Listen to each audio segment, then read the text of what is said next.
Welcome back to the channel. My name is Steven. I'm a pharmacist and I own 52 units of real estate. So I had a great question in the comments asking, reflecting on my 7-year real estate investing career, what was my best real estate decision and what was my worst real estate decision? And it was kind of nice to sit back and really reflect on, my real estate journey.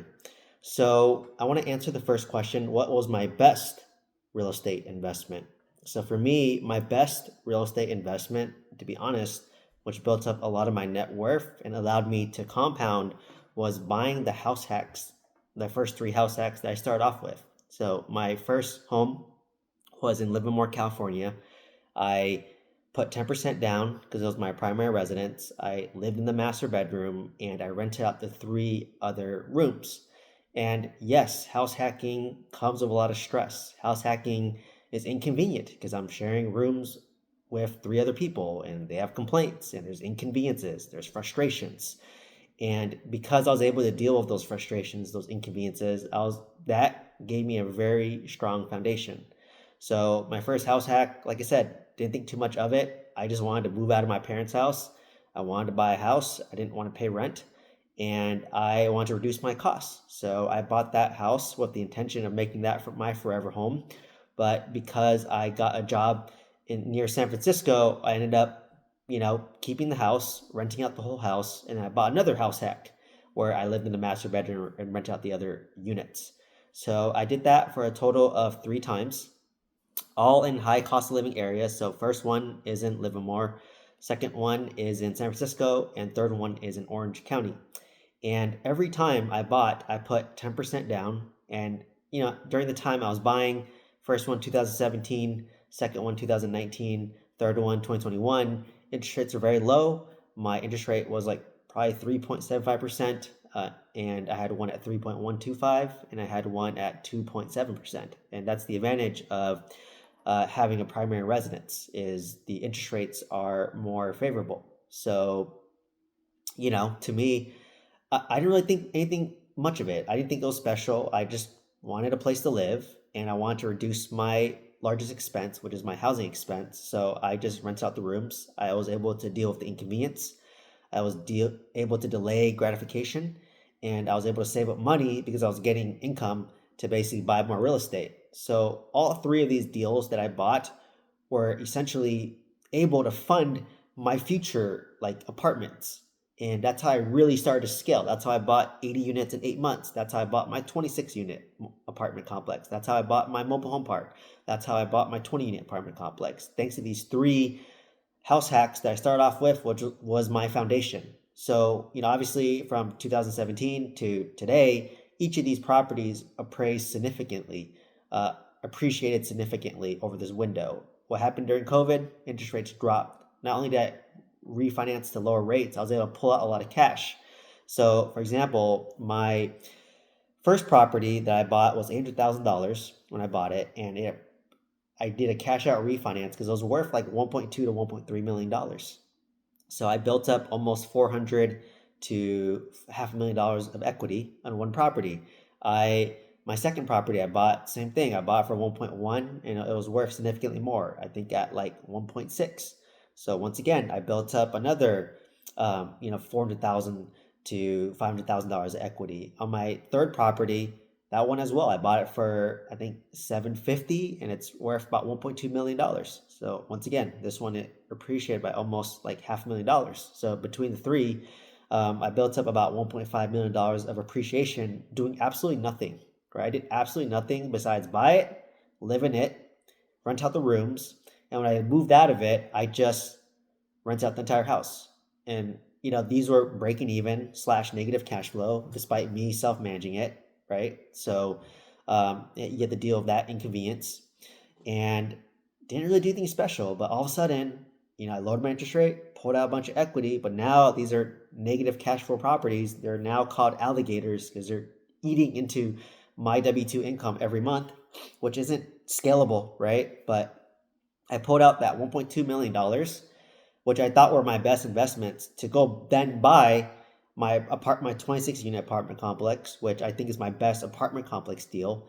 I bought a mobile home park, which is my worst deal, which I have a whole video talking about it. And I bought my 20 unit apartment complex, which is an okay deal, not a home run. It's not bad. It's maybe a base hit or two, right? So um, for me, my house hacks ended up being home runs. And I didn't know, right? I would chalk it up to luck, to be honest. Like, I didn't know. I just was buying a piece of real estate. I bought it on market.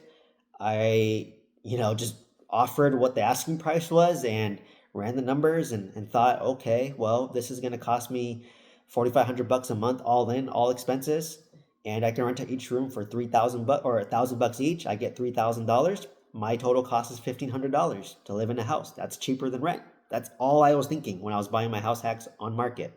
So, it was really crazy to think about that. And this these three house hacks were the foundation of me scaling to multifamily, because after I hit my three house hacks, I just thought, you know what? I don't want to rent out my rooms anymore, right? I'm 30, had a girlfriend, I want privacy, right? I was over that whole college phase where I didn't mind living with tenants and roommates and dealing with the inconvenience. But in my 20s, I was okay because I had the college mentality.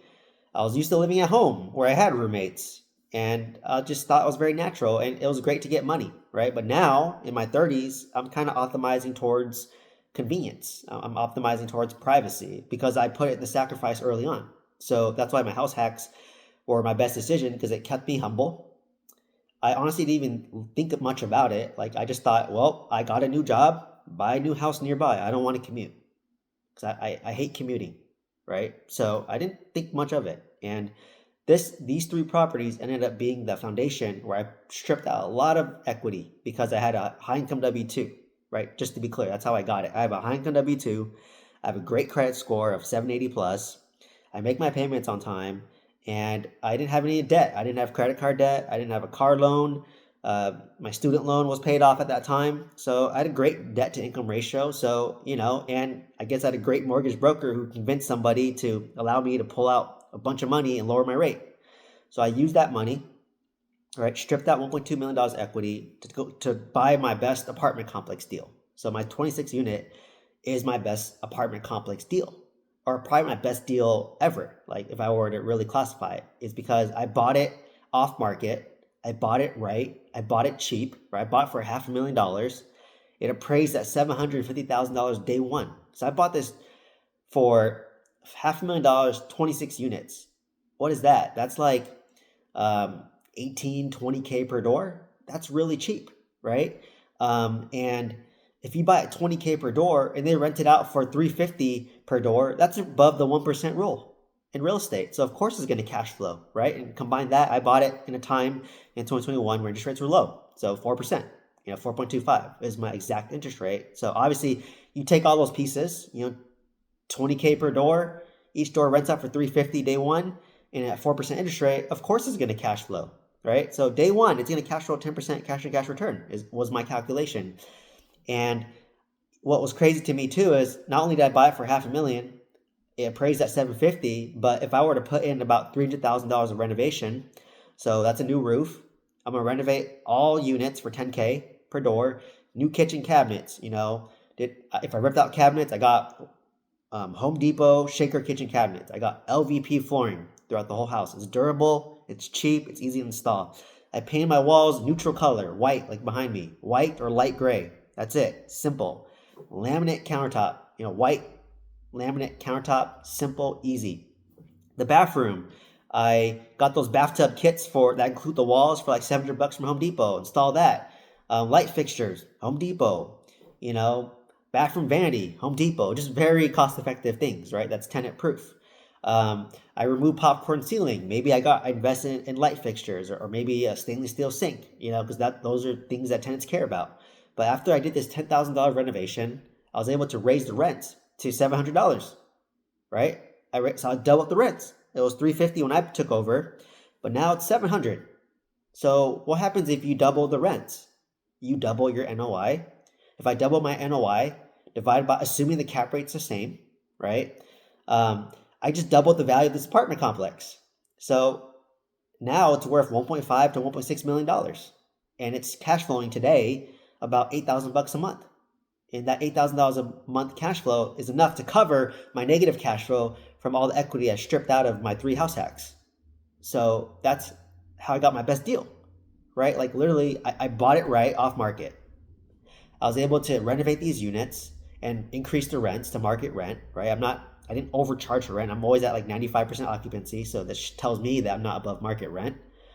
And I was able to renovate it, double the rents, double the value, and now it's worth like 1.5, $1.6 million.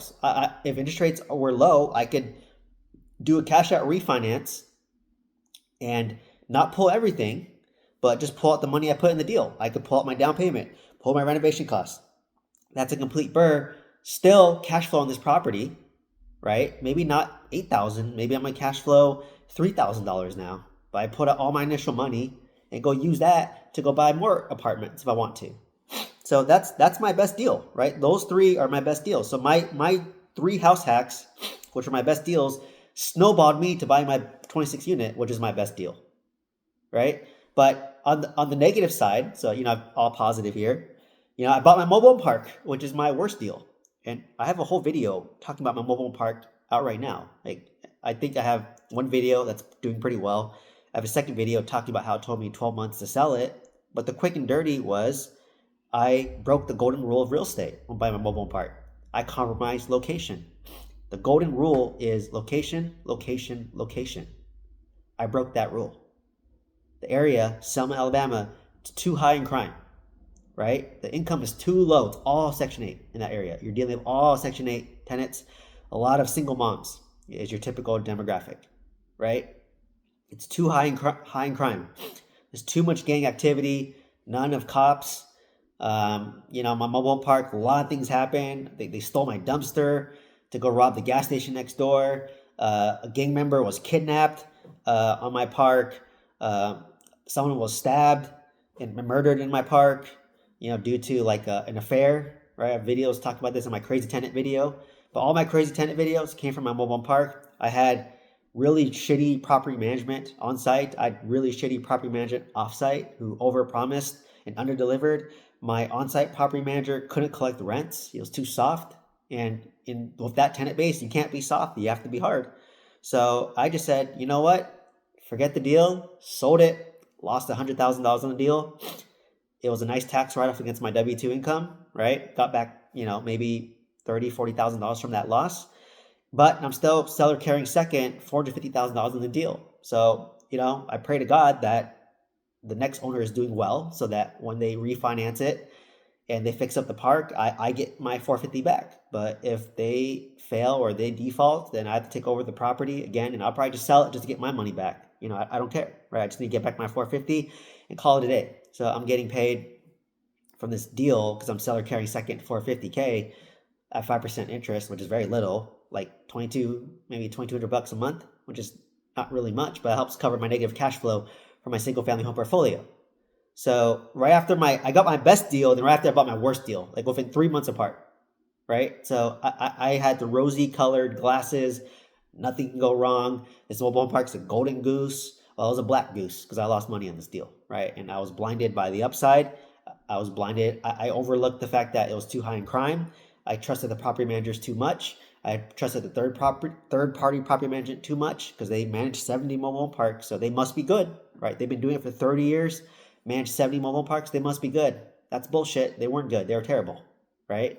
And the on-site property manager was terrible, and I can't just fire him and find a replacement. It's hard. It's hard in mobile home parks. That's why most mobile home park operators are vertically integrated, because you need in-house property management because third-party property management sucks. Renovating mobile home parks, the workers are very transient, right? They work minimum wage and they can go somewhere else quickly to find another minimum wage job. So it's super easy for them, right? So you need contractors in-house. You don't want monopolies. Like I literally had one trash company in all Selma, Alabama, and they can charge whatever the heck they wanted to pick up their trash. And they would never pick up their trash on time. So I was at their mercy. I was like tearing down mobile homes, trash would be full, and I'd wait for them to take the trash away before I can demolish my next mobile home. So that was holding me back in terms of my value add strategy, right? So that was my worst deal. And because of this, I'll never do a mobile home park ever again. It's too labor intensive. It's too capital intensive. You don't have good property management. You don't have good contractors. It's too many moving pieces. It's too complex. When it's too complex, too many moving pieces, it's a lot of points of failure. And I experienced all the failure, right? And combine that with a really high crime area where I call it D-class neighborhood, right? Like I don't want to deal with that, right? So, you know, um, what I learned from all this is, it's kind of weird, right? I only had wins, I would say. Like my three house hacks, home runs. My 26 unit apartment complex, home run. Mobile home park, I got slapped in the face, right? I got slapped hard in the face. Lost $100,000. So I went from all my best deals and boom, hit rock bottom. And then my 20 unit, it's kind of middle, because I refinanced that in middle of 2023 when interest rates skyrocketed to like 6.5 to 7%. So had interest rates still been low, it would have been a home run deal, but interest rates kept it as a single hit or double. So with all of this, what did I learn? Like what did I learn from all this? This is the main point of the video. So for me, what I learned was focus. Just do what works. I had an opportunity to buy a 50 unit apartment complex near my 20 unit apartment complex in Enid, Oklahoma. And let me break it down for you. So I drove to Oklahoma when I had my 26 unit apartment complex under contract because I wanted to do due diligence, right? The due diligence for that 26 unit was one day, one full 8-hour day. I walked every single unit, saw every unit, met every tenant, and got to see the condition of the unit. I had my property manager there, my inspector was there, a contractor was there, roofer was there. It was a whole party, right? A whole party at my apartment complex because I wanted to see everything, right? So that was one day that I had there. My other days, I was just driving around Oklahoma to explore the areas. And I drove to Enid because my owner reached out for my letter, and he had it on LoopNet, but he wanted $2.5 million, which I thought was a little bit high. I would have offered, 2.4 million, and he was willing to go meet me in the middle at no, sorry, he wanted 2.5. I think 2.3 was my offer to get a 10% cash on cash return, assuming 25% down, loan amortized over 30 years, interest rate was about 4.25%, fixed for 10 years. In retrospect, shit, I wish I took the deal, right? But he wanted 2.5 and he was willing to go down to 2.45 because I met him in person. And I remember I literally drove to his house. I landed, I texted him, said, hey, I'm in Oklahoma. Do you want to meet? I literally drove to his house, and he lived in like a mansion in about 30 minutes away from Enid. It looked like he built his own house. And I met him. I think he was like a Middle Eastern guy. Pretty nice guy, straight shooter. So I was literally sitting in his house, right? And his like son came out to like open the door and get me. And I remember his son was around my age, if I remember correctly. I was like 31. Maybe his kid was like a few years younger than me, but around my age. And I remember he invited me in, and like he was just talking about me, and then like we are just talking. And he gave me like some whiskey, some nice Johnny Walker Blue Label whiskey to sip. I have a low alcohol tolerance, by the way. So like one shot. I'm a one shot wonder. One shot and I'm done, right? So I was sipping on it, and I was tired, right? I just flew here from LAX. It was during COVID, and I had to drive an hour to get to from the airport to get to that property. So I sat there, sipped it. I was talking about the property. This owner, he was very transparent. It was direct to seller. He gave me all the paperwork. He gave me the rent roll. He gave me the T12. He said, hey, this is Section 8 housing. So 100% of the rent is Section 8. There's a wait list. So I remember Section 8 paid $33,000 a month, and within 2 years, there was a 2 or 3%, or was it 5% rent increase to about 35,000 a month, and this is guaranteed money.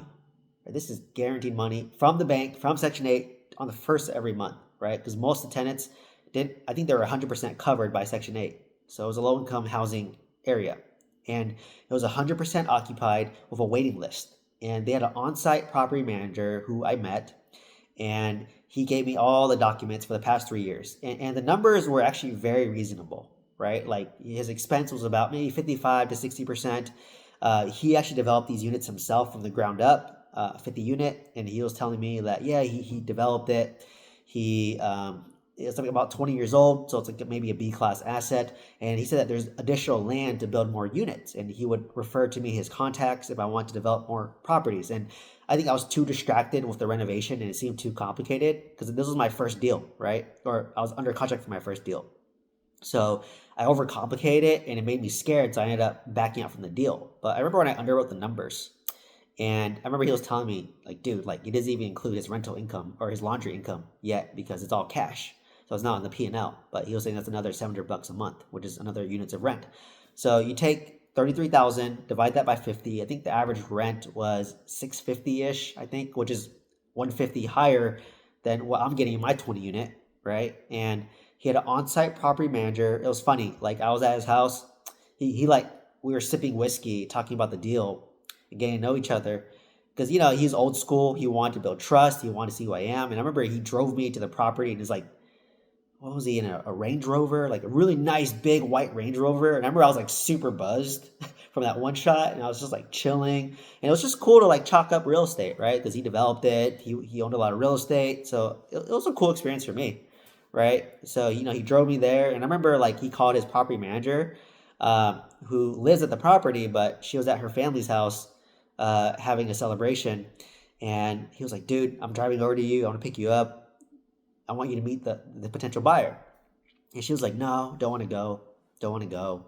And he just kept on calling her like, dude, like, we're like 30 minutes away. We'll be there. So he showed up. And literally, we showed up to in front of her house. And he called and was like, hey, I'm outside. Like, can you come in real quick? And she's like, no, I'm like, there's a birthday party going on. I can't leave. He was like, dude, just get in. Please just get in. And then she after back and forth, she finally went in and went to the property. And then I toured the property. And I remember when I was walking on the 50 unit, tenants came out saying, oh, hey, like, we have a water leak in here. Can you fix that? And he was like, yeah, don't worry about it. We'll fix it.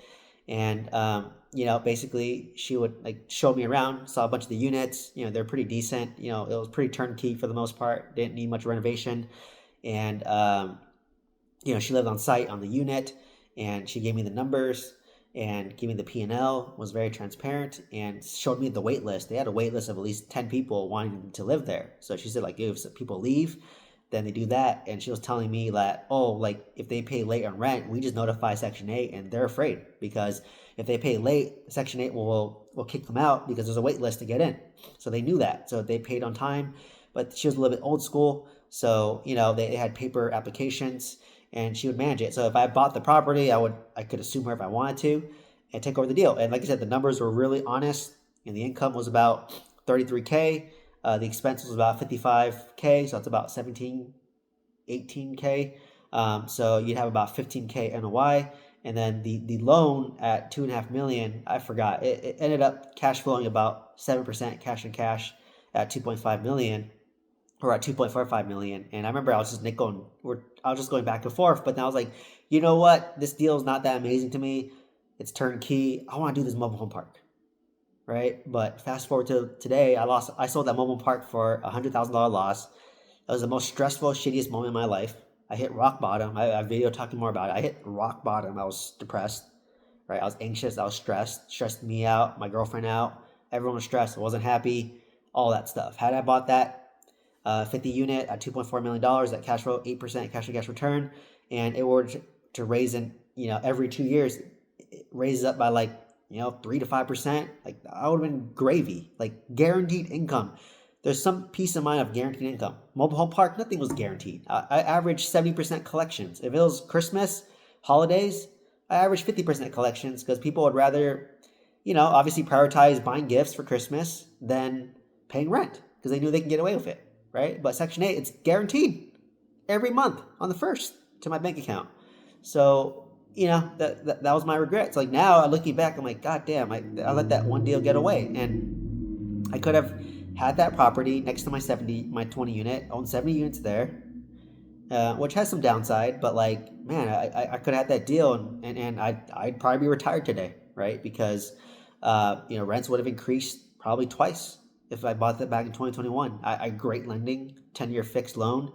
I probably would have raised the rents. The rent raise was already to like 35 to 36K, and then another 2-3 years, I'd raise again.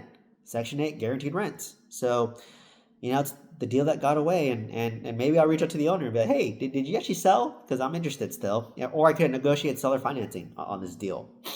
So, had I stayed focused and stayed in my lane and stuck to multifamily in Oklahoma and not go to mobile park in Alabama, or if I bought more new construction in Huntsville, Alabama, or bought more house hacks, I would not have been stressed. I would have not been lost.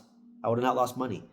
So it's really staying focused is the key. And, I look back and said, you know what? I needed to get bitch slapped by that mobile home park, like, to be honest, because that solidified me to stay focused. Like, nothing teaches you focus like losing $100,000 in 2 years of your life, going through the most stressful sales process of my life. It took me 12 months to sell that mobile home park, and I was miserable every month of that.